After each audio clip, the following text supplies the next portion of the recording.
Well, welcome back. Welcome back. Episode 7 of Yeah. Reserve. That's actually crazy town. Yeah. That's wild. Lucky number 7, I know. Yeah. We'll just keep doing it as long as we're happy doing it. And we are. Yeah. If people Me could speaking on follow, your like, behalf. and subscribe. No. Drop it down in the comments. Like, comment, and subscribe. Right. We love seeing the comments. Yeah, very fun. So today is like such a fun episode for us elder Gen Zs. Yeah. Crazy. Because it's about the 2008 recession, which is the most fun topic anyone could possibly imagine. Right. But So we're going to get... Oh, for sure. We're going to get into 2008, not just because it's like a random thing, but because the trend of like recession indicators is back. I think it's hilarious. It's also really sad. But that was where the idea came from. Not only is the recession indicators a trend, but I'm seeing a lot of fashion trends that weren't cool since we were in middle school. Right. And now we're going off the shoulder again. We're like wearing really big belts. You know, we're wearing huge bags after we went to bags that were this size. Now the bag is as big as my torso. And I can't keep up because style cycles last 3 seconds. Right. So we will be having another Fashion Police game at the end. The Hudson one was so much fun. Even though I made it, I still had a lot of fun. And it seems like a lot of people liked it. So we're bringing it back, but a little bit different because we're going to be focused on fashion rather than like the person and that one person stylist. So yeah, and I don't know what any of these pictures are. Like the Hudson ones, I didn't know which one you chose, but obviously I had seen every single outfit prior. Right. So I'm excited to see. I'm kind of nervous. I'm also excited. So nice. Yeah. Well, let's get into it. Well, I mean, first, like, this is random, but just as a part of the introduction, I did watch Call Me By Your Name last night. You've seen it before, right? No. That was my first time seeing it. Do you know that's probably one of the movies I've seen the most in my whole life? I think you told me that. Yeah. You and my other friend are like, I'm obsessed with that movie, like, it's so good, and I'm like, okay, like, whatever. Well, I watched it on repeat when it first came out, which was during study abroad. Time. And then I watched it for the first time in like 5 years the other day, and I was like, wait a second, this is different now that I'm older. Yeah, once it was done, I was like, the concept of watching this when it came out, I'm sure hit so hard. And also, like, I have basically never seen Timothée Chalamet act ever. Like, I've only just, like, seen him around. And so, watching this, I was like, oh, that's why people are so obsessed with him, because they've been following him since when he did such a good job and he looked so cute. Yeah. So to this day, probably my favorite role of his. I'm trying to think what else. I mean, I think I've seen, like, almost everything he's been in. Not because I'm, like, a huge Timothée Chalamet fan, but just because I watch a lot of movies. But, yeah, I think for me, rewatching it, post-Armie Hammer scandal, also, and the age gap between Elio and Oliver, because obviously when I first watched it, I was, like, 20. So I was closer in age to Elio. And I was like, of course I understand that he wants to be with this, like, very attractive 24-year-old. Like, he was 24? I thought he was older than that. Well, in the book he's 24, but he looks he looks like 27, 28 at least. Yeah. In the movie. But I think I remember in the book him being 24, which still 17 and 24 is, like, yeah, questionable. So, and then when I was rewatching it, I was like, this feels icky now in a way that it didn't feel icky when I was 20. Yeah, there were parts of it where I was like, I wish I could get into it, but, like, I think also Oliver was getting on my nerves, like, almost at every turn. He's not a good actor.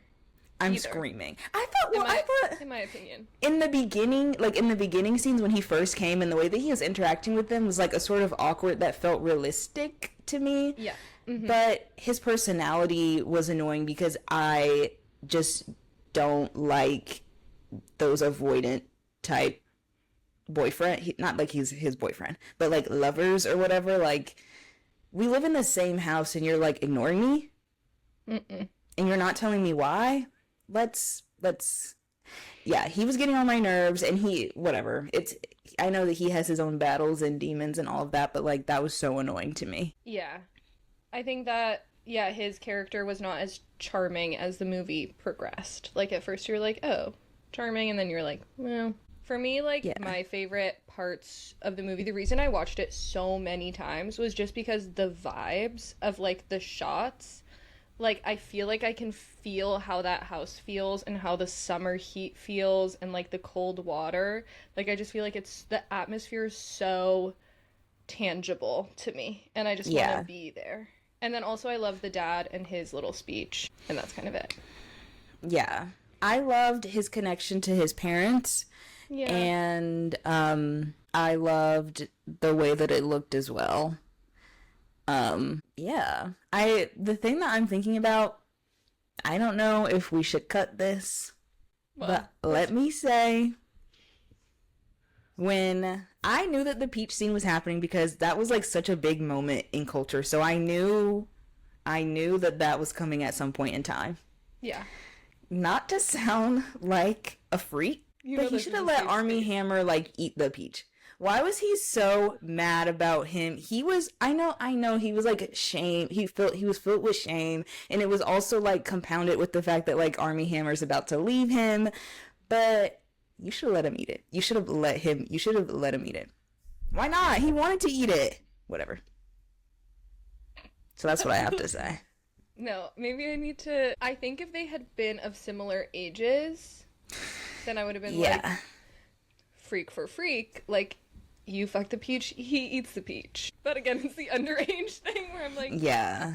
And we're back to him being underage. Yeah, like we're talking to like a senior in high school at the youngest. No, a junior in high school at the youngest, a senior in high school at the oldest, and then someone who has like surpassed high school and bachelor's and is now getting his master's. So, yeah. But I appreciate, because we talked about this last week with Off Campus, like casting 30-year-olds as 18-year-olds. I appreciate that Timothée Chalamet looked 17.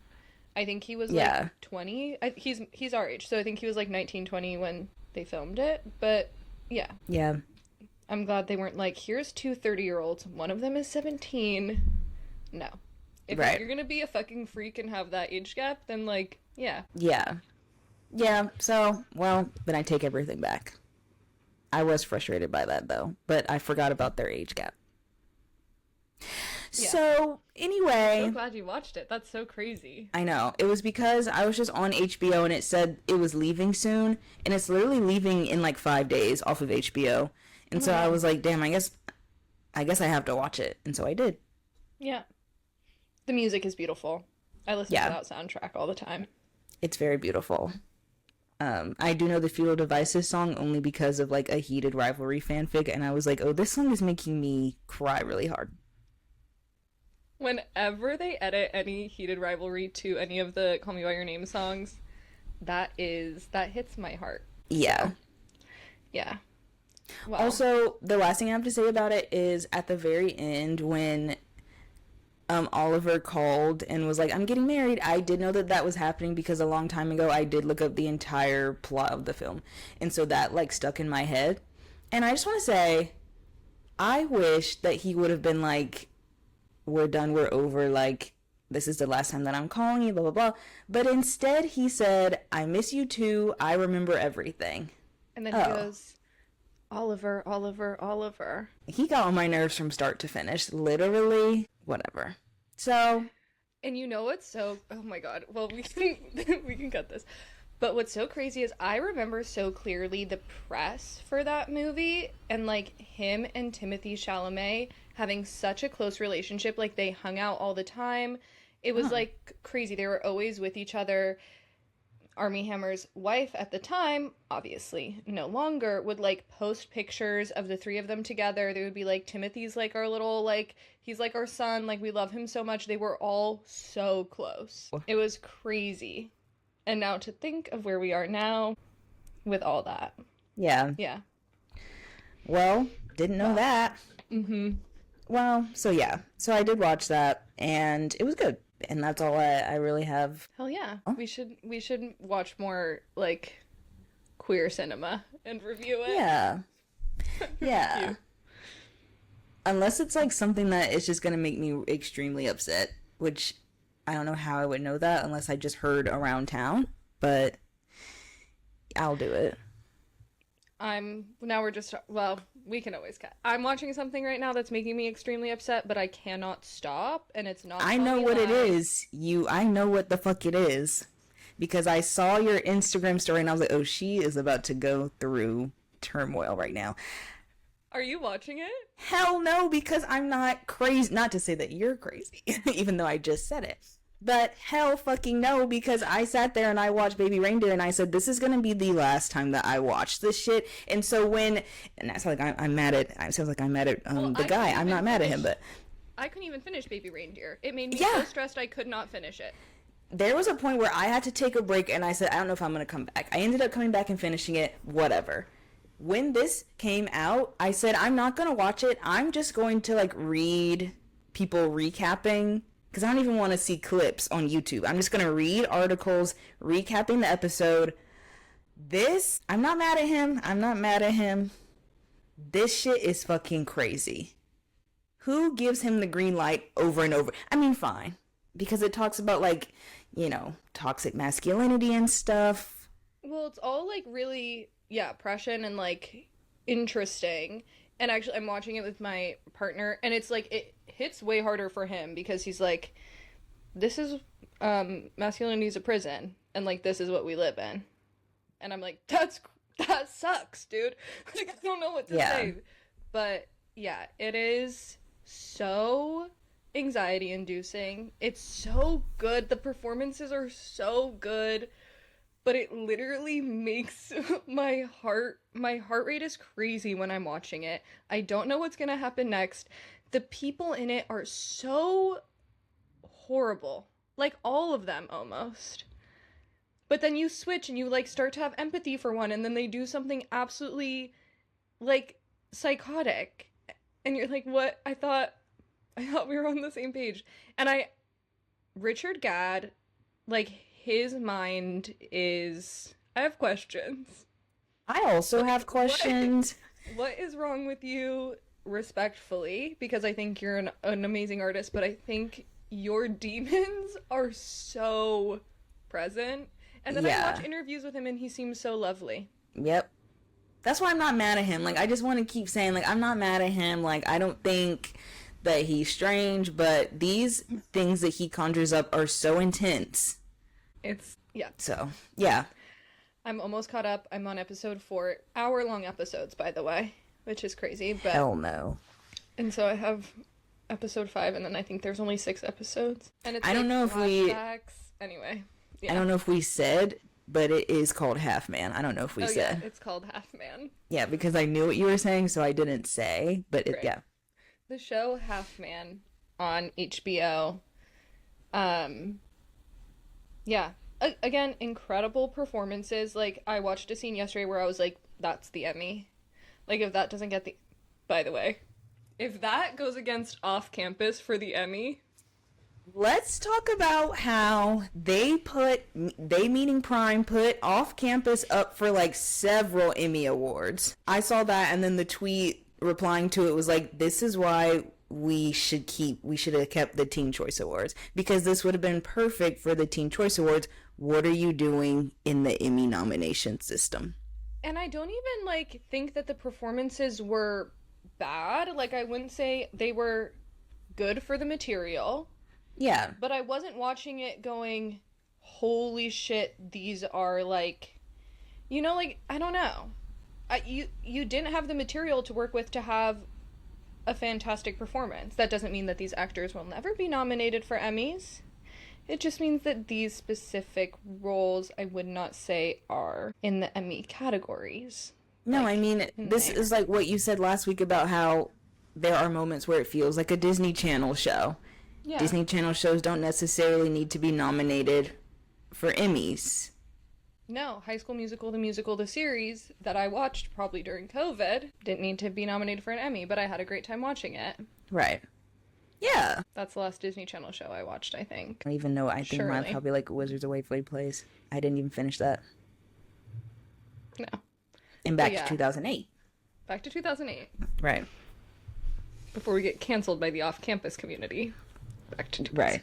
Right. Y'all think that they deserve it? Whatever.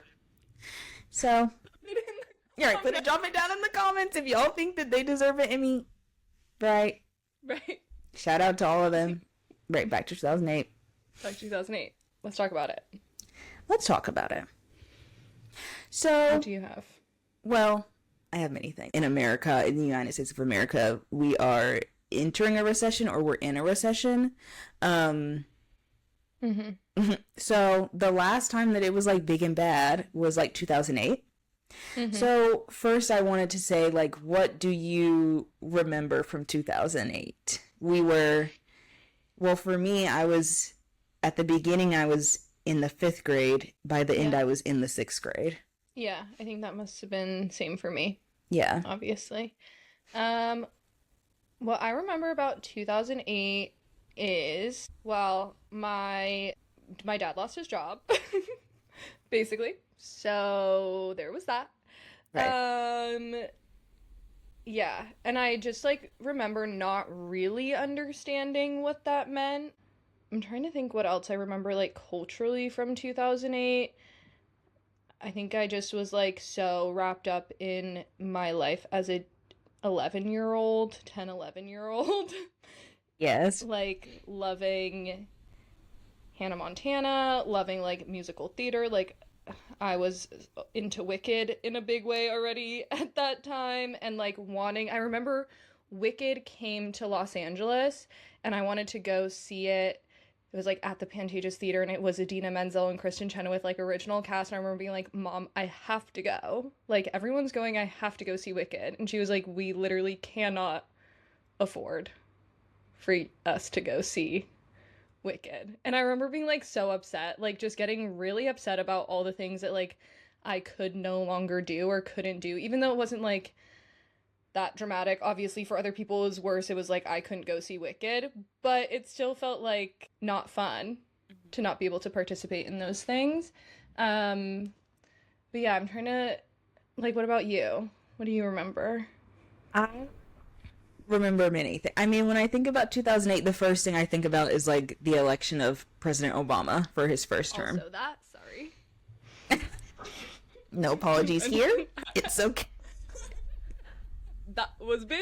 That was indeed, some would say, big. I remember that.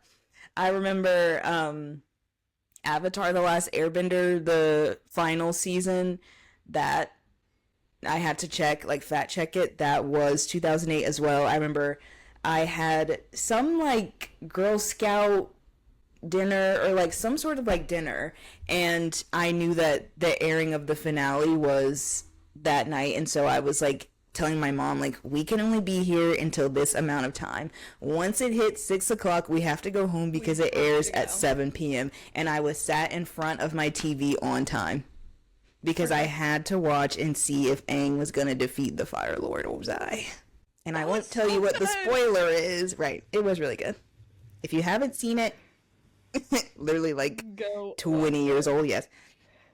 I made a list of the other things. So first of all, I don't know if you've seen that meme of like someone being like, me on my Wii while my parents are in like trying to survive the financial crisis, and it's just like bullshitting on the Wii. Yeah. So one, the coolest phones that we've ever had since, and Absolutely. yeah, that was like the pinnacle of cool phones and like a variety of phones. Like I wanted the Sidekick so bad. Yeah. I had the like LG NV. Girl, yes. I had one that looks like that, but mine was I forgot. I don't remember what the name was called. So also like, right. God, And I also miss texting like that. there was so many different, like with the Sidekick, that one like spun up, and then there's ones that like horizontally slid up, and then there was ones that vertically would slide up, and then it was the flip phone. Like they had it all. We could have had something big. Anyway, What's that? and then also the Jonas Brothers releasing A Little Bit Longer.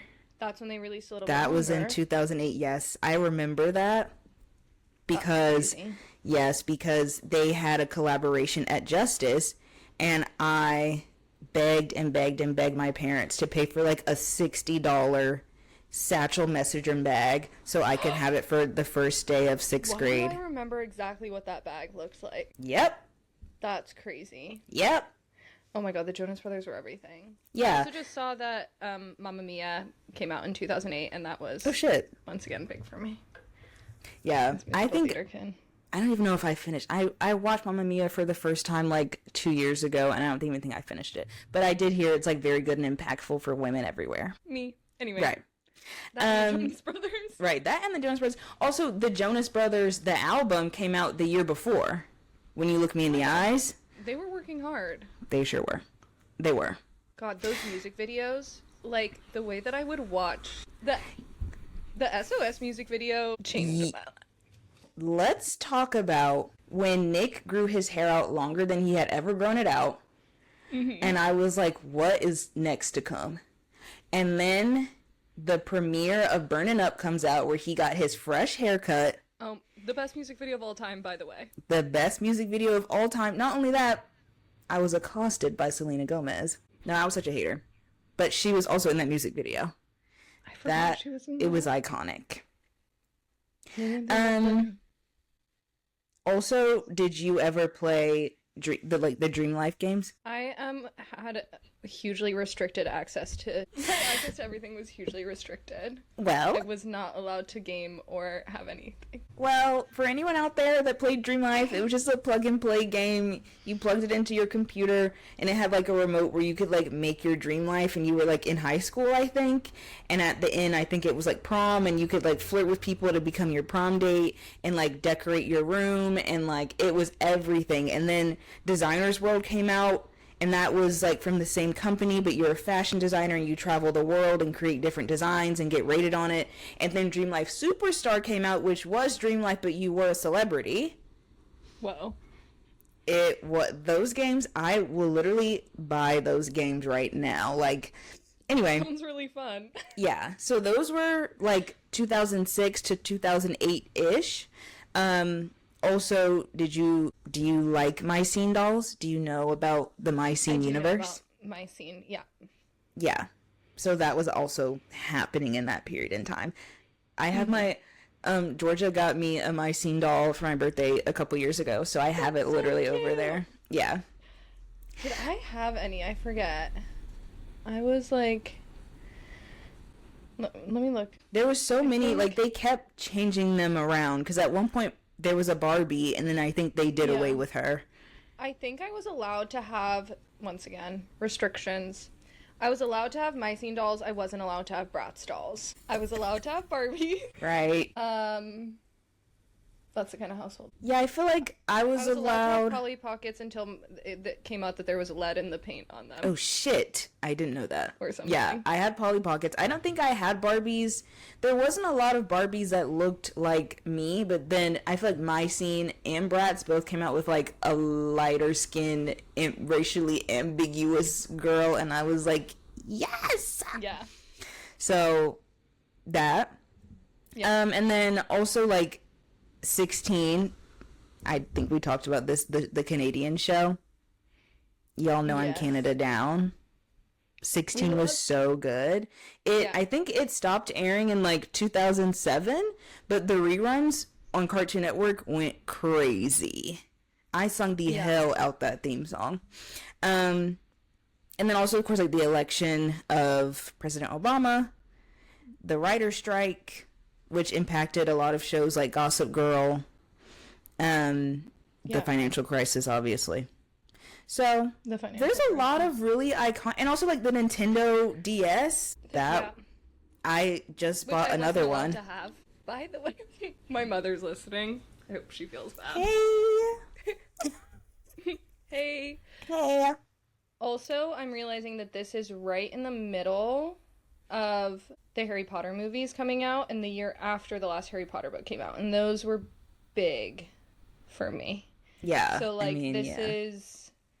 I think Order of the Phoenix came out in 2007, and then, like, 2009 or 2010 was Half Blood Prince. But, Oh, like, yeah. Because the last one came out in 2012. But this was, like, right in the middle. Like, we had just had Order of the Phoenix, and the last book had come out. And this was, like, the peak of, like, Harry Potter mania, I feel. mhm. Like, everything was Harry Potter. Everyone was dressing up. Everyone was going to the conventions. Um, it was crazy. And that was like probably my first like huge fan experience, obviously. Was like being a Harry Potter fan and then like being a young teen interacting with like fandom at that level was like wild. Like it felt so all encompassing. And for the record, fuck JK Rowling. I don't spend my money on Harry Potter Yes, stuff. Like that's yes.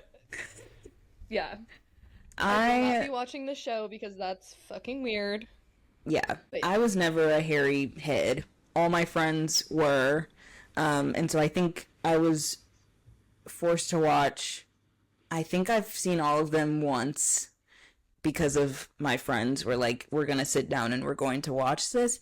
But I had that thing of like, if everyone likes it, I don't want to like it. So when everybody was reading Twilight, which also came out around the same time, I was like, I'm not reading that. wow. So I The missed thing out on is, big things. none of my friends liked Harry Potter.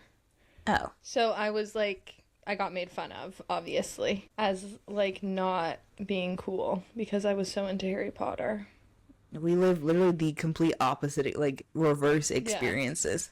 No, it was crazy. When I got to middle school, I met my like first Harry Potter friend, and that was like so exciting for me. That's crazy. It was. I don't know why. Like, because it was such a huge series.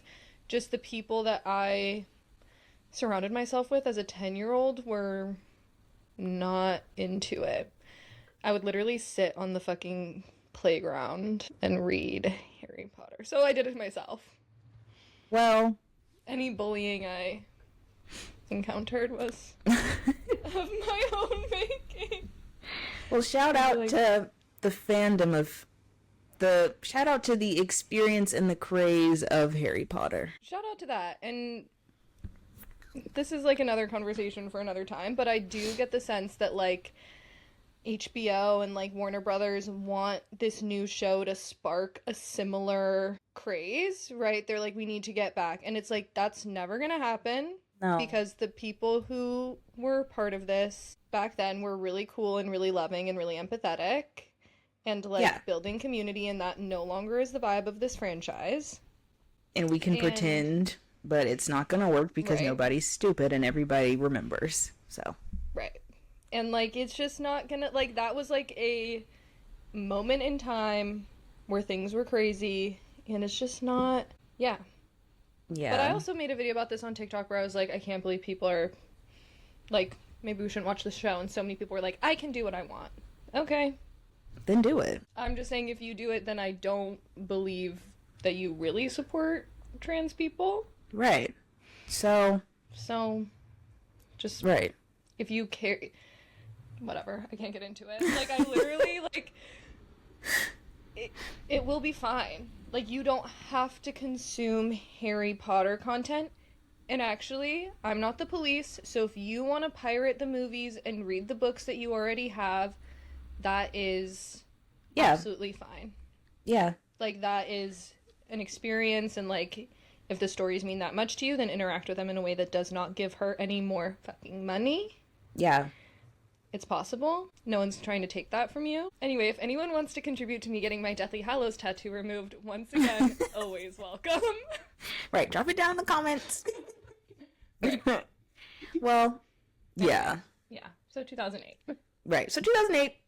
Um, The last thing that I put on there was just, this is like a whole separate conversation, but 2008, at least for us, was it seems like some of the final ages of like tweenhood, like, Yeah. no shade to the people that are like between the ages of like 11 and 16 or whatever, but it seems like we really just wanted to be tweens and teens because we had the Teen Vogue, we had the Justice and the Limited 2, and like all these huge like boy bands. We still kind of, I mean, you know, sure, well, yeah. So we still had, and like the trends that were like felt very specific to people that are under the age of 18. Yeah. We So had our own media and culture that was like really, also it felt like adults knew about our media. Like the media and culture of tweens was like big enough that like adults knew about it. Does that yeah, make like sense? Like I don't yes. know, but maybe that's me and I'm crazy and I just was around adults who like were parents or something. But it feels like obviously people knew about Hannah Montana. Mm-hmm. Because she was so, at least for many, for me, so important. And like she was like, Miley Cyrus was going on tours of like stadiums as Hannah Montana. Yeah. So how do you miss that? I feel like also adults knew about it because we, like how I was saying before, had so many good tween teen games. Like the Bratz had games that were so good that when I think about it to this day, I would play it.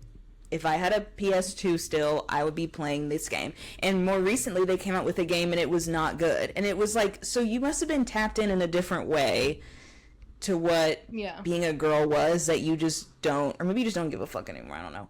But like, I think it was different. Yeah. Yeah. Also, probably because it's like we have no more like monoculture, right? Like people always talk about that, how like because the internet has made things so fractured, like to have a cultural experience that feels very like homogenous, like no longer exists. Yeah. Yeah, because I feel like it was everywhere. Like it wasn't just, it was movies, it was television, it was 17 magazine, Teen Vogue, all the games, all the, you can go into the mall and you see like the Libby Loos if you're in like the rich white areas, and like the Limited 2s and like the Justices. And it's like, well, what happened? Like, you know, and now the people that are 12 years old are at the Sephora. I'm at the Sephora. Let's get into the big topics, right? I'm at the fucking Sephora. You need to be at the Libby Lou. Claire's. If you want me to go to Claire's, like I did. When I was that fucking, like, horrifying, like, smackers lip. Like, yeah, go to the fucking Claire's. I don't know. Like, yeah. That was, like, Play-Doh plastic that I put on my face from the Claire's. How do we not get, like, something sick and evil, like some sort of, yeah. But, yeah, I mean, it's obviously not their fault, but it's like, you deserve to have something that's for you, and not want to, like, dress and look like me. And so when I think about 2008, I think about, like, I was able to dress and look like me. Yeah. I also think, like, I wonder if there were times, though, when I was trying to look, like, I was always trying to look like Lizzie McGuire, but she also was, like, a teen, not necessarily, like, an adult. She's on Disney Channel. Yeah, I wanted to look like Lizzie McGuire, and I wore platform flip-flops, and I broke my foot in them. Oh. And then I was not allowed to wear platform flip-flops for a while. Right. Which was fair, because I broke my foot. Right. So, user error. Right. Yeah. So, yeah, I think the oldest that I wanted to be was, like, in high school. I didn't want to, like, dress and act like I was in my 20s, because that was unnecessary. Yeah. And so I could not even tell you what people in their 20s were doing, and like, that's not my business. I mean, I was watching The Hills, so maybe it was my business. But I didn't want to dress like them or like be like them. Like, they were doing stuff that was like for older people, and I knew that. I also feel like, just based on our age, this was the kind of like right before middle school. So we were still consuming a lot of like media meant for children. Like G-rated media, whereas like by the time we hit 7th grade, I'm watching Gossip Girl, I'm watching 90210, like I'm consuming, but that was 2010, 2009, 2010. So, like, this really is right during that shift of, like, me consuming media made for, like, children and me consuming some media that's probably made for adults also. I don't know. Yeah. I mean, yeah, but I think that's, first of all, me, because I was watching Jersey Shore, as we've already talked about. I was watching Jersey Shore when I was 12 years old. But we still had, like, stuff for us. So I wasn't dressing like Snooki. I wasn't dressing like Jenny. I wasn't allowed to. But also, like, I didn't want to because I wanted to dress like a Hollister girl. Well, and, like, we're not parents, so I cannot speak on this. But, like, heavy on the wasn't allowed to. Like, yeah. I was not allowed to dress in a way that was, like, inappropriate for my age. And I feel like perhaps... maybe things have shifted. Maybe the culture shifted, yeah. Yeah, like I wasn't allowed to have fake nails and I wasn't allowed to get my belly pierced, so I had to wait until I was like 22 for that because I was like, that's still a dream. Yeah, like I wasn't allowed to do like many of those things in terms of dressing. Yeah. So I think I was allowed to wear makeup. No, I wasn't wearing makeup to school. Yeah, I could wear makeup. I was wearing like dark eyeliner. That was allowed for me 7th grade. Yeah. But I also remember going to school in the 7th grade, Dream Matte Mousse or whatever L'Oreal thing I had yes. on. No. Girl. No blush, no contour. Yeah. Waterline lined. Period. Just the waterline. Period. Mascara, lip gloss. And I remember my mom being like, maybe you should look in the mirror. And I was like, you don't understand. No. You actually just don't understand that this is, like, actually really cute of me. Yeah. No, to I was... have the, like, orange line right here. Ooh. Yeah. Right. I think I just did eyebrows and then I did eyeliner. And then when I went to the 8th grade, I did a purple... I added a purple shadow. That's so crazy of you. Yeah. Yep. Wow. So and when I learned how to do, after the waterline in like 6th and 7th grade, when I learned how to do a wing, the fattest wing you've ever seen. Oh, yeah, that was like 9th grade. I couldn't do that anymore. I never do my eyeliner. Damn, my skills were so good. And yeah. Before like makeup tutorials really popped off. Oh, I was on YouTube. I was looking at makeup tutorials on YouTube. Michelle Fawn. Really? Shout out to her. And what was the other girl's name? I forget. Like Mac Barbie, something. Yeah. Yes. Yeah. I don't know. Maybe I just don't have a good memory. But a lot happened. We're coming. No, it wasn't like we weren't focused on trends. We were focused on like boys and friendship and like why am I suddenly sweating all the time and what is a period and like all of that. Like we were focused on a whole bunch of like personal things. We weren't focused on like the general what the hell is going on right now. Yeah, no. I could not have told you what was happening. Right. Besides that Obama got elected. I think that's also the year that California passed gay marriage. Yes. I remember that. That was huge. Like everyone and their fucking mother had a bumper sticker. What was the bumper sticker? Oh my god. Yes on Prop. No on Prop. Yeah. 8. It was Prop 8. Mm-hmm. And that was like so crazy. That cool. Was the biggest conversation of the 6th grade. Like having it be like President Obama and like gay marriage, like the conversations, I was having to talk about things that were really serious and I was like way too young for that shit. But I remember immediately I was like, never mind. I feel like I'm about to say something that's going to sound like I'm feeling myself. So I don't want to say it anymore. Well, I was going to say, cut this out. I was going to say, I remember when I found out of like gay marriage and all of that, I immediately was like, well, yeah. Like there was no part of me that was like, I don't know about this. Like there was no part of me that was like that. No.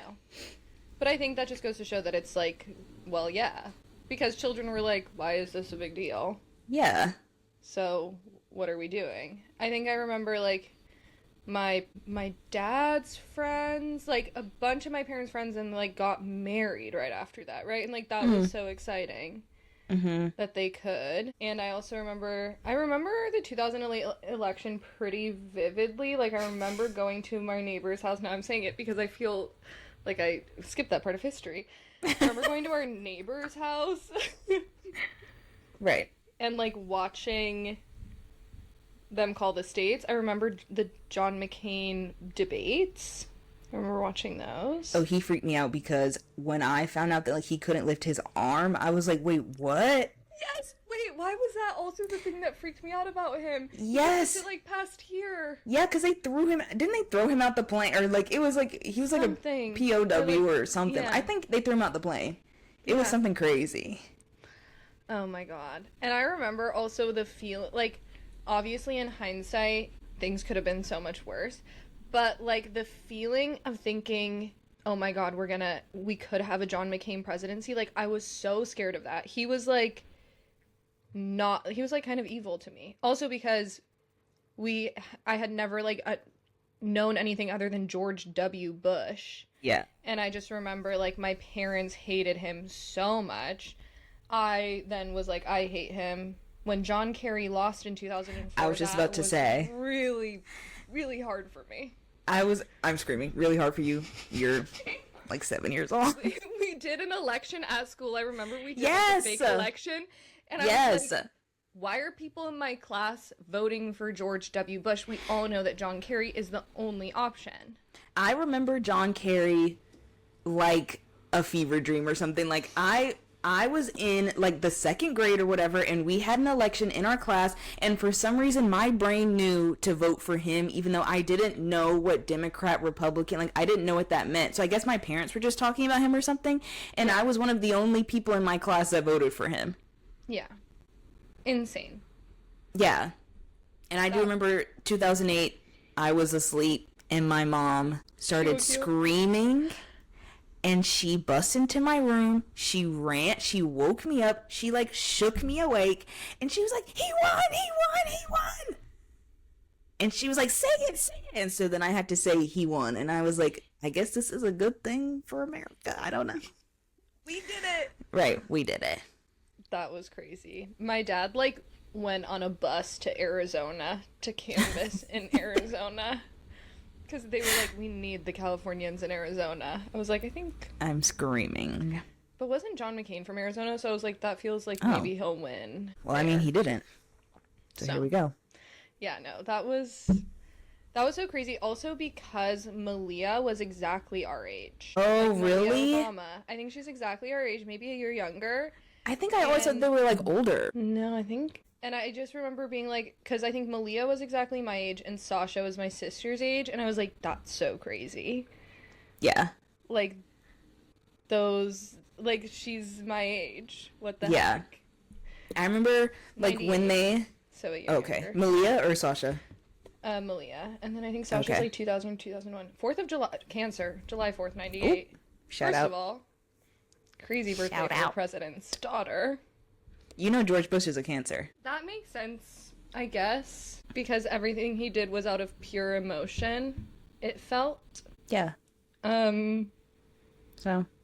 You know that meme that's like, George Bush isn't even in the Epstein files, he just did it for the love of the game? No, I don't know that. Like, I don't know was that. Like, can't be bothered. Right. Got things to do. Right. He has better things to do. Right. I have a shirt that says, what does it say? I love Bush. And then it has, like, Bush with, like, the American flag. And then it says, the pussy, not the president. Perfect. Shout out to George Bush. Right. Yeah. So, or, no, I take that back. Let's not shout him out. You're right. I one time wrote a letter to George Bush asking him to protect the rainforest and the environment. And he never got back to you? And I just remember being so... No, I got a letter back. Like a White House letter back. Thank you so much for your letter. We appreciate... I was, you know, like 7 or 8, whatever. We appreciate your whatever. And then I got a full portrait-sized picture of him and Barbara. Shut and the I front just door. remember being so upset because I was like, you're literally not doing anything for the rainforest. And now I have to have a picture of you? Yeah, I don't want that. You thought people wanted that? I was like, I'm actually just really worried about the animals. That is so like North Korea. Why the fuck do I need a picture of you in my home? It was so disrespectful. I just remember being like, okay, Like, so you're not gonna buy my vote, like right, this. right. So protect the environment, or Oh my god. leave me alone. So. Yeah. So, anyway, so we're deep in 2008 right now. Right. We're actually pre-2008, right? Right. We're actually in the era of the late. Isn't it so funny, not to like do the politics of 2008 still, but that Gavin Newsom was the mayor of San Francisco. Whoa. When in 2008, when gay marriage was legalized, that was like Oh, when he shit. became, was Kamala there? I don't know. I didn't know she Kamala, existed like, back then. The attorney of San Francisco. It was like Gavin Newsom opened the doors for the gays of San Francisco to get married at City Hall or whatever, and I think Kamala officiated. You guys, wait, I feel like I need to fact check. Be writing a fan fiction right now. Ew. Literally. Ew. Kamala Harris gay marriage. Let's see. Oh no, San Francisco, I guess, legalized had gay marriage in 2004 for a brief period, and she was the district attorney, and she officiated those, so it's actually different years. But Gavin Newsom was like the big gay marriage guy in 2008 when he was mayor of San Francisco. And now it is 2026, and I still have to see his face. I feel like if your big moment was in 2008, by 2026, you should be retired. Personally. Not to, like, say something crazy, but, like, he looks good for being in office for that long. Am I allowed to say that? That's because he has Isn't a generational human wealth. Oh. And gets work done. For sure. He has to. That's crazy. So, yeah. Well, I guess Bernie Sanders looks the exact same as he has for the past 100 years, so I guess it's a little bit different. That's just because his pure heart's soul pure. makes him ageless. Right. How old do you think Gavin Newsom is? 51. 59. Scared. I got scared. He's 58. Okay. So close. I was like, that's way too young. Yeah, 59. Wait a second. Yeah. Anyway, yeah, I hope Gavin Newsom doesn't run for president. Oh, isn't he? Yeah. Won't he? Fuck. Yes. His voice, I cannot stand his voice. I cannot Yeah. stand that he was married to Kimberly Guilfoyle, who's now married to a Trump brother. I cannot stand that he has a winery. The only good redeeming thing about him is his wife seems like a good person. So she can run for president. Right. And that's all I have to say. I didn't know any of this stuff. Well, 2008. Culturally, what was happening? Let's talk about Right. it. 2008.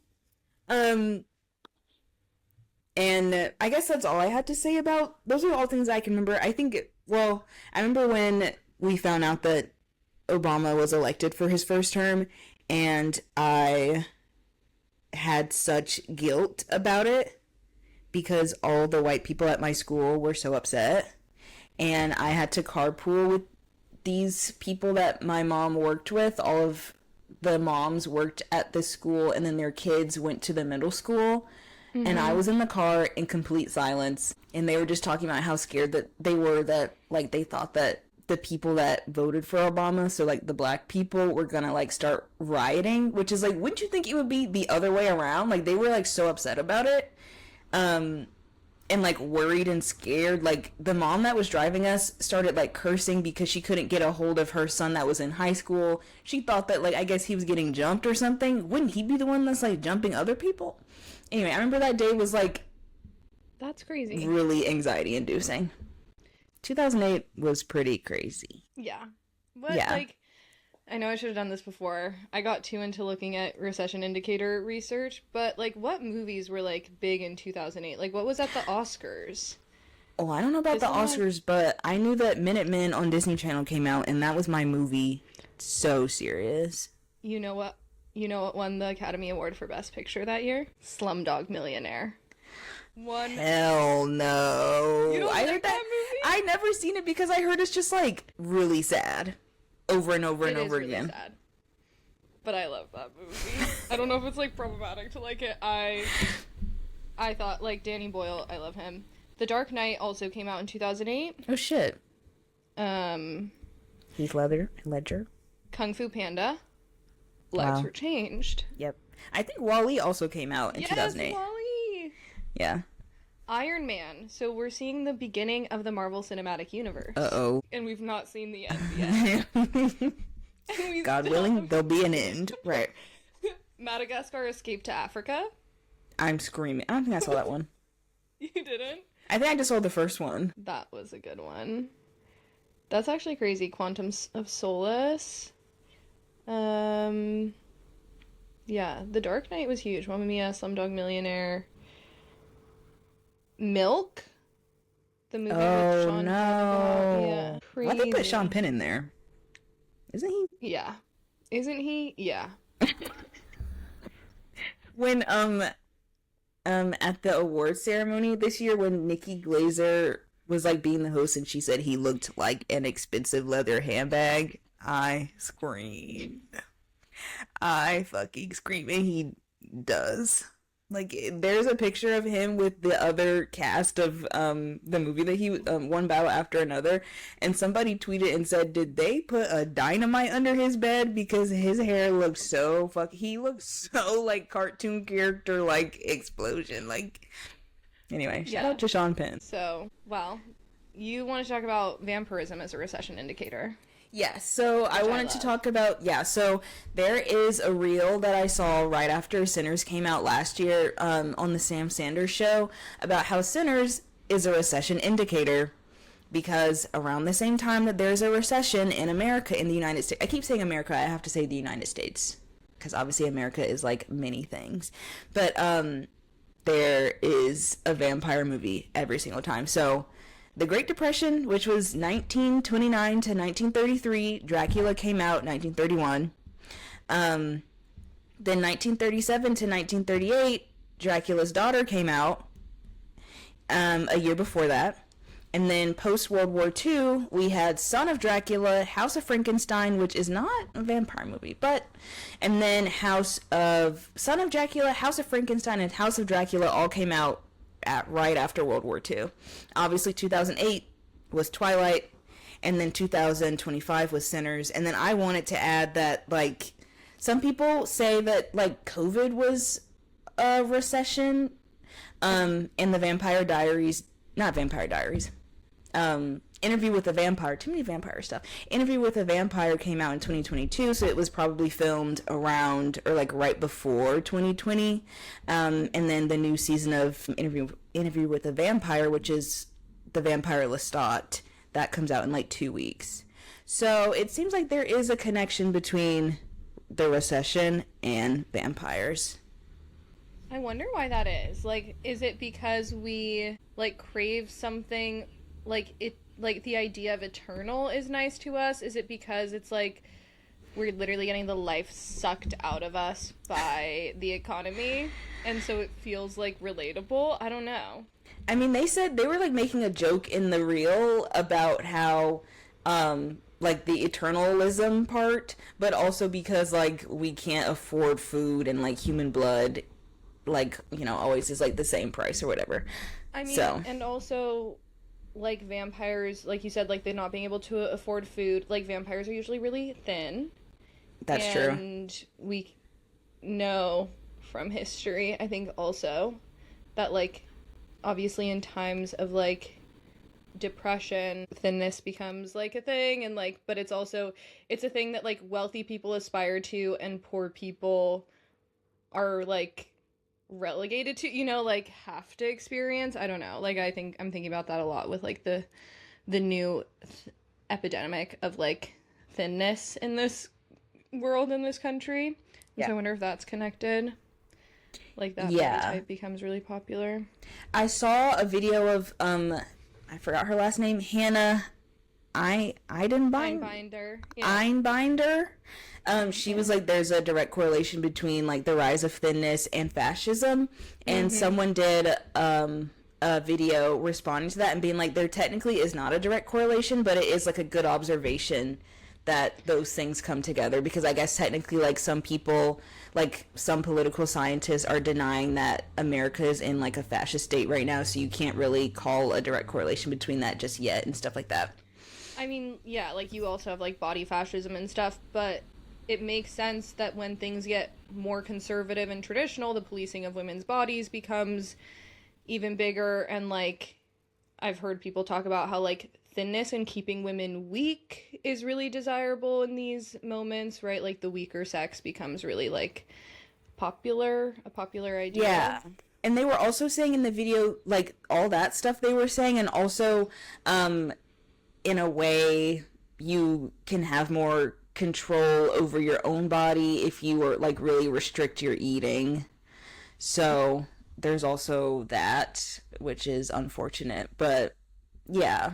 Which is also so interesting to me. I wonder if someone's written about this, because when I think of like conservatism and fascism and like the control over women's bodies, a lot of time I think about reproduction and how we want women to like basically be machines for reproduction and be mothers and just like reproduce and reproduce and reproduce, and we take away abortion and birth control and everything. And like there is no body that is like worse for reproduction than a starved body, because starved bodies like your period stops, like you stop getting your period, your like menstruation gets all messed up, you cannot sustain your life, never mind someone else's. Yeah. And so I really wonder like what the like it's I don't know, that like that is in that doesn't make sense to me. Yeah. That, like things don't have to make sense. Evil doesn't have to make sense. Well, yeah. I guess. Yeah. But it's like, oh, if you wanted us all to just be mothers, but then again, like you get into the like the Madonna and whore thing where it's like mothers are actually not supposed to be desirable. Like once you have a child, you're not supposed to be desired. So actually thinness is like pre-motherhood. It's prepubescent in a lot of ways. And like, so that's going to be the desirable body. Whereas post-motherhood, you're going to have like the undesirable body. So I don't know. Yeah. I love it. I'm so happy to be here. Right. So, really exciting.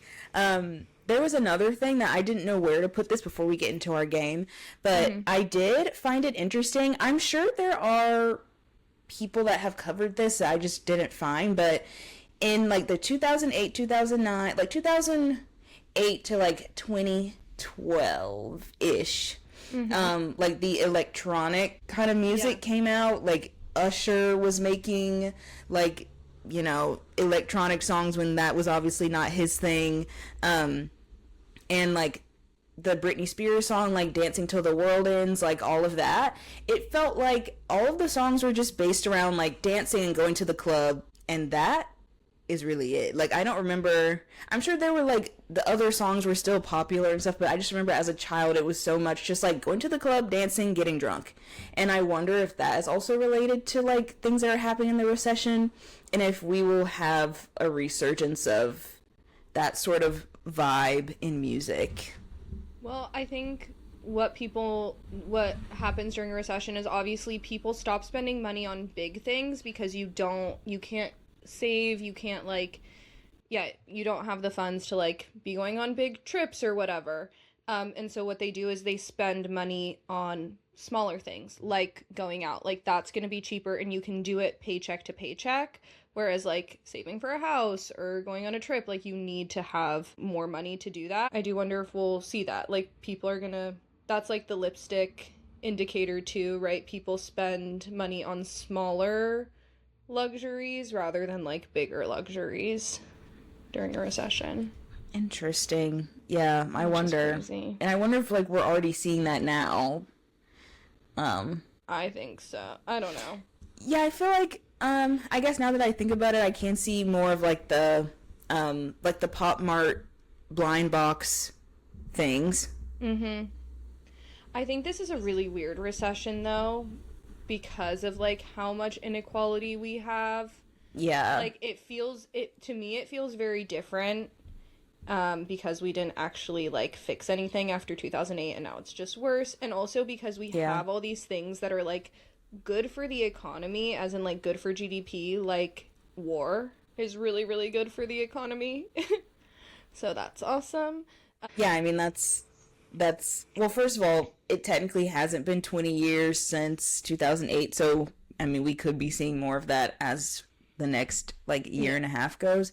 But also, like, it just reminds me of COVID. Like, during COVID, billionaires were making, like, Jeff Bezos, Rihanna, like, all these people were making so much money versus like everyone else. We were dying. We were unable to work. Like, small businesses were closed because they weren't being supported at all. Like, yeah. So anyway, that's crazy. Yeah.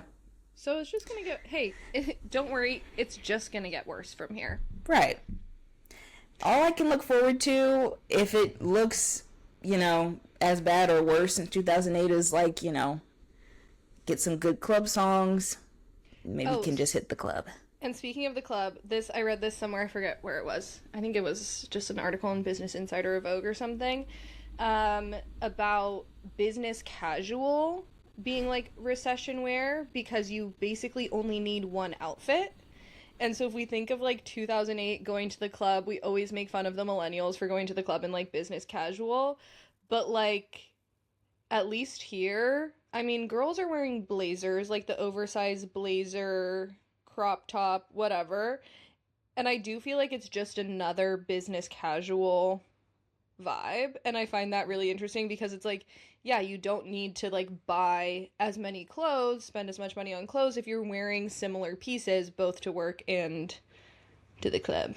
Yep. So we're gonna see the return of that. Skirts are gonna get longer, allegedly, when recessions happen. Oh, the hemline index. No.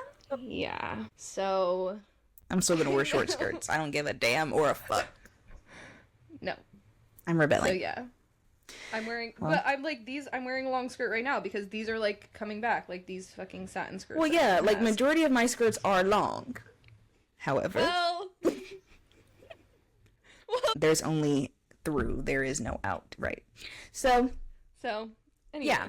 Are you ready to get into the game? I'm so excited. Yeah. Speaking of fashion.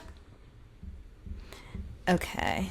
So just like last time, it's a versus, and then we're going to go to the next round, and then we're going to go to the next round, and we're going to decide who's the... So this edition is Fashion Police 2008 Recession Indicators. Now, going on to the next slide. This is a recession indicator edition, so that not all of the outfits that I found are 2008. Some of them I don't know when they are, but I just like know from looking at them that it's between like 2007 to 2011, give or take a year. So, yeah. So for this one, instead of doing outfits, I've divided them by trends. Oh my god. So they're going to be multiple different things. Hopefully this works. It was just hard to like find one outfit that can define an entire like thing. Yeah. So I've done trends. Obviously, everything's connected. Everything's romantic. So there are going to be things that overlap. Things are going to be arguable that they may or may not, should or should not be in these trends, but this is what I've done. Sue me. Actually don't. Right. Drop it down in the comments. Okay. So round one, we have 2 rounds and then a final round.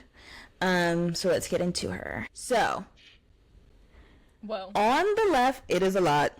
Hopefully y'all can see it. On the left, we have the millennial business casual, what Leah was just talking about. So it is a mix of like the Gossip Girl kind of prep and also like why were we going to the club in business casual. So we got like ankle boots, layers, vest, plaid skirts, ties. Vest is like the most prominent thing, the vest and like the waist belts. And the pencil skirts. And the pencil skirts, the chunky jewelry, give or take a headband. I feel like people didn't wear headbands in the club, but it was more of like a maybe work thing or like school thing. Maybe it was like a boy thing. I don't know. But so there's that. And I mean, the timer's just going to run out because I have to explain each trend. But the next trend on the right is the daughter of the suburban mom. I don't know how else to say. Perfect. This is someone that wears Hollister. They have low-rise jeans. They have Ugg boots. They're wearing the pink yoga pants that I've always wanted and never could have.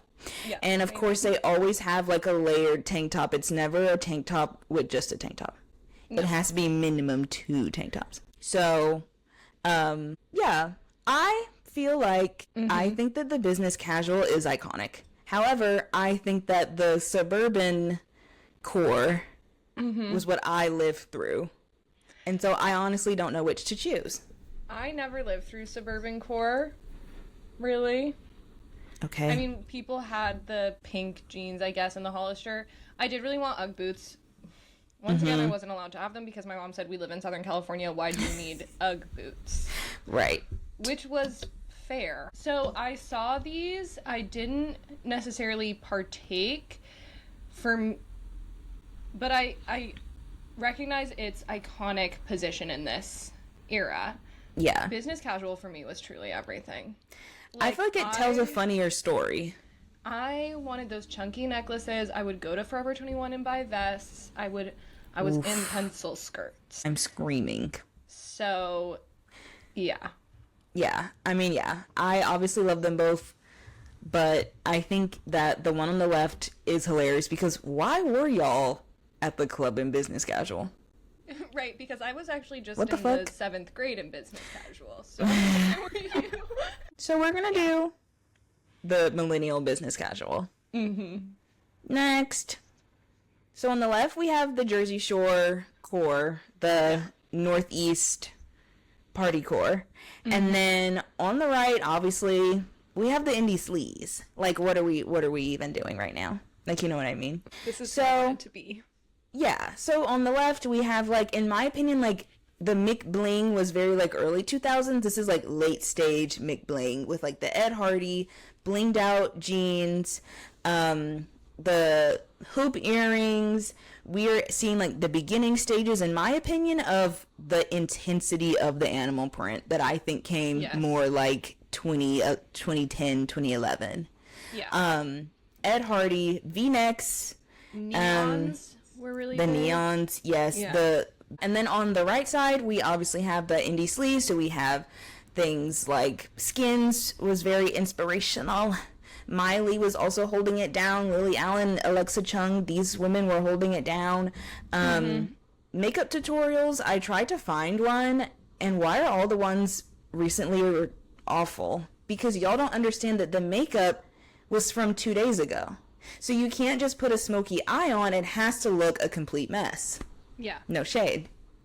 Exactly, yeah. So also like similarly V-necks, long multi-layered necklaces, I noticed, tights preferably ripped, neutral colors, fur, studs, shredded and ripped things in general. This one's also hard, so I'm kind of like deferring to you again. This is really hard because the Jersey Shore is so, like, it hasn't come back the way that indie sleaze has, so it feels so like time capsule vibe, you know, like that is only of its time. I loved indie sleaze. Obviously that's who I wanted to be. I wanted to wear ripped tights and like little boots, Chelsea boots, and have the pin straight hair. That was definitely the pin straight hair. So I mean, what? So I think I'm gonna give it to Jersey Shore because I think it's a time like that for me. I don't know, but is that really the? I feel biased because I'm obsessed. Like that culture, I was so pleased when I would watch Jersey Shore. So I feel like I'm gonna choose it just because of like my nostalgia and not necessarily because of like what is happening in the fashion. But I also just love the fashion. Like it is a mix of what was happening in that time period. So like the scene kids, it was kind of giving that, like the neon, it was giving that, but then it was also giving like Italian American culture as well. I'll choose Jersey Shore because of like all the things that I said. Let's do Jersey Shore. Next we have on the left is the boho hippie kind of thing. So if you can remember the moccasin boots and the moccasin flat of the time. Moccasin boots. I had the flats. I wanted the boots so bad. Yes. And then a lot of fringe, a lot of like scarves and headbands around the head. I used to have the headband around my head. Maxi skirts, vests again, but with the fringe. And then on the right, this is what I called like Justice Warrior, because I didn't know what else to call it. A social justice warrior. But justice meaning the store, because I was thinking like silhouette wise, a lot of like baby doll, not bodycon, baby doll tops and dresses, like sack dresses. Let's get into the calf length leggings. That was on its way out in 2008 because I had some when I was in the 5th grade, and then 6th grade came and nobody was wearing them, and I said, okay, so we have to be done with it. But the ones that had the little bit of lace on the end. Yeah. Whoa, indeed.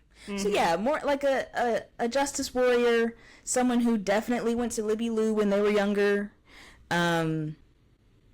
Yeah. I was reading about the boho chic of it all, and how in France they called it bobo because it was like bohemian bourgeoisie, because everyone was spending so much money on these like terrible outfits. Right. That were supposed to look like hippie vibes, which I thought was hilarious. I was like, the French, you've done it once. With bobo, you did that. Right.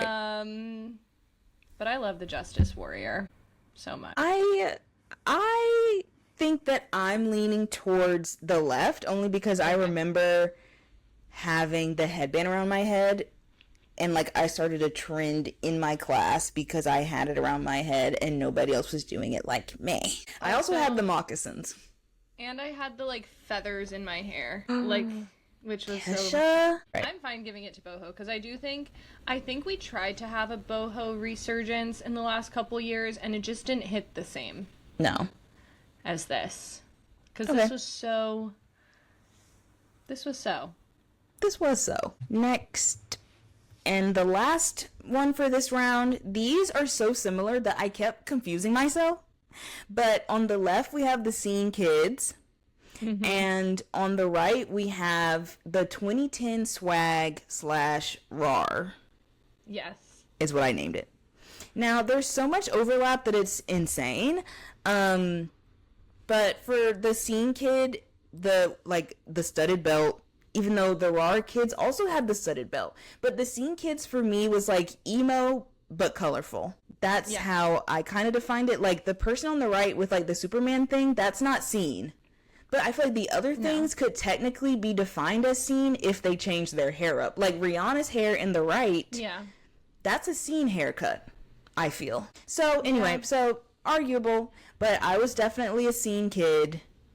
I was a Scene kid as a child. I was not. I aspired to be a swag kid. I mean, yeah. But I was not. I was scared of the Scene kids. Yeah.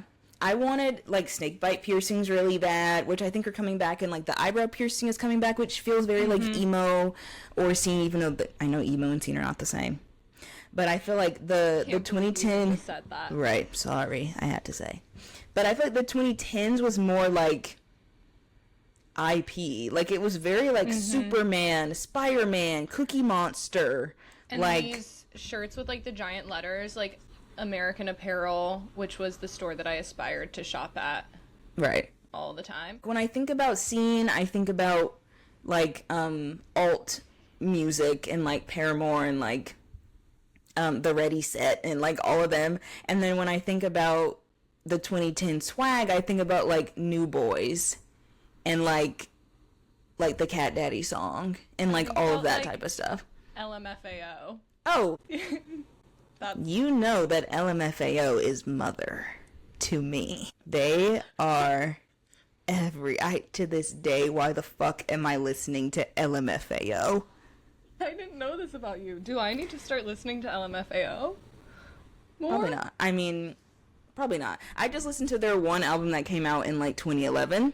They were the kings of the swag. Yeah, they had, and like, literally I'm really looking at them right now. Like, one of them is in the picture with Pauly D. I didn't even see that. Yeah, so they I was obsessed with them, and I still am. Like, I still love La La La. I still love, obviously, Shots. No one can ever do Shots ever again. No. I'm leaning towards Swag, but I'd be fine with it. We can do Swag. Let's do Swag. Okay. Because honestly, they're so similar. They are so similar. Next. So now I have to refresh it. Cut this. So now we are in round 2. So we have the business casual versus the Jersey Shore. Cool. The nightclub bling versus the nightclub business casual. Right. These two girls are seeing each other in the club. Actually, they're not, because they're not at the same club. Oh, like, they would fight each other, I feel. Right. I'm scared. They could mix and match and be two worlds collide, but right now they're not colliding. I know what I'm choosing. I'm doing Jersey Shore because I just love the blinginess. I think it's hilarious, the business casual, but I love the Jersey. Like, I literally had a Jersey Shore themed birthday party 2 years ago. I just love it. We can give it, I'm fine giving it to Jersey Shore. I think I feel the similar about millennial business casual. Damn. Like, it's hard for me to make fun of millennials for business casual because I wanted to look like Blair Waldorf so bad. So, like, who am I, like, to throw the stone? You know? I get it. But we can go Jersey Shore. Because that's the moment in time. No, it really is. Okay. And then next, we have the boho versus the swag 2010. Why is 2010 it so swag. difficult? I feel, well, okay. The reason why I would choose boho is because, like, so much of it has stood the test of... Yeah, I feel like these are two girls who live in Brooklyn, but again are not at the same parties. So, like, both of them are so Brooklyn 2010. Like, this is literally, you didn't watch Girls, right? No. Like, one of them is Hannah and the other one is Jessa. Like, these are just two girls living in Brooklyn. But, yeah, I love the swag. I don't know. But Vanessa Hudgens really did so much with boho. Shout out to Vanessa Hudgens. Well, since I got the last one, because I chose Jersey Shore, then you can choose for this one. Okay, then I'll choose swag. Yes! I was hoping you would choose swag. Sorry, boho. Love you. Right, sorry, boho. And sorry, indie sleaze. Right. Hey, refreshing. We're about to get into the final round, which is the Jersey Shore Italian American blinged out nightclub core and the swag 2010 / RAR. They overlap. They do overlap. I feel like swag is a, like, niece or nephew of... Yeah. Yeah. This is so funny. How did we end up here? Once again. By the way, no one's like, this has never happened before in the history of the world. This specific question. Think about that. Listen, okay, so whatever one we don't pick is second place, which is still really good. Yeah. I'm okay with going with Jersey Shore because I think that's really important. I obviously want to go Jersey Shore, but I'm trying to fight it because of the fact that I like Jersey Shore. So I'm trying to, like, think of the positives of the swag 2010, like LMFAO, and, like, songs that, like, people have not done again. But I guess it's the same for Jersey Shore. Like, they were at the club around the same time. Yeah. It's just the people in 2010 were not going to the club because they were too young. The mustaches. Really. Yeah, the mustache. I also think these are two, like, the opposite ends of the years that we have. Like, Jersey Shore is very 2007, and I would say swag is very 2011. Yeah. So it's like, yeah, they met in the middle a little bit in 2009. Yeah. Oh, they were definitely, there was some overlap. Yeah. There was a time where they clearly, like by season 2 and 3, there was a reunion where Dina was dressed as a scene girl. Like, she had her hair, like, scene. So everything, is connected. But I honestly think we should give it to Jersey Shore also because I don't think we talk about that style enough. Like, I think we talk about swag a lot in culture, because we associate it with like millennial cringe in a big way. True. But I don't think that we as a culture talk about the Jersey Shore style very much and the impact. And there was definitely an impact. There was an impact. I mean, I think this is going to come back in a big way. Wouldn't that be crazy?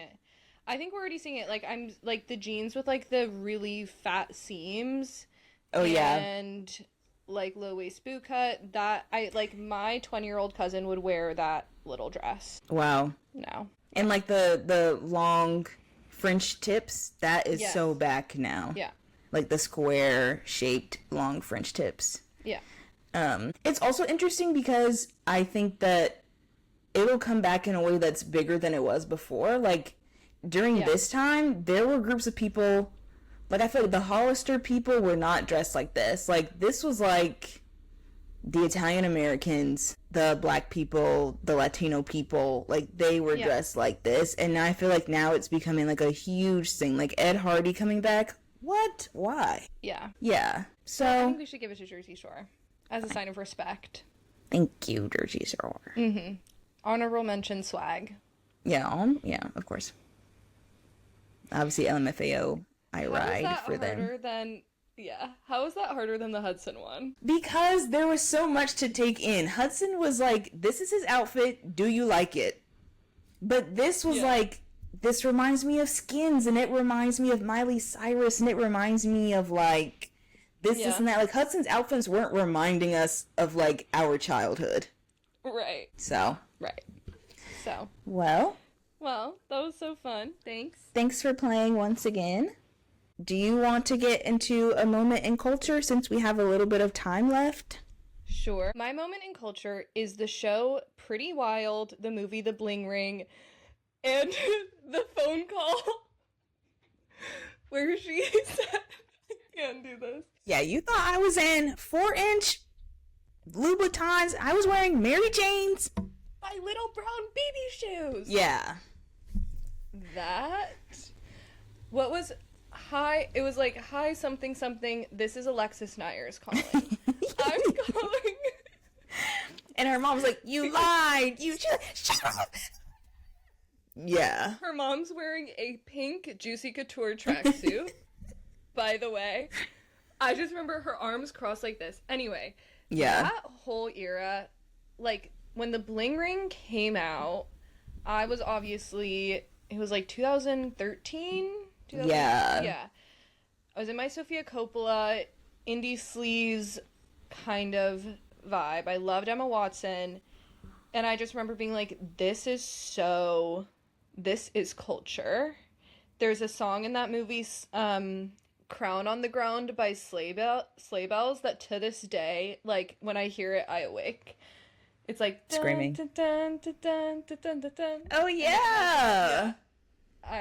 That was the like song of the trailer I remember, and then it was in the movie, and there was like walking slow-mo to it, and then like getting into Pretty Wild and having that, like those moments from Pretty Wild, so good. I don't know. I just feel like I love. I think I watched like every single episode of Pretty Wild without knowing what the hell was she screaming. Like I didn't know that. I don't think I knew that she was connected to such a big thing that was going on until after, like probably like years after I watched it. They got Adrena Patridge. They got like Megan Fox and her husband at the time. Like they were hitting these unlocked, not that it's their fault. They didn't deserve to get robbed, but they were walking in. Or if it was locked, they found the key under the rug. Like it was like, right. It was like, so what are we doing for real? Yeah. That's crazy.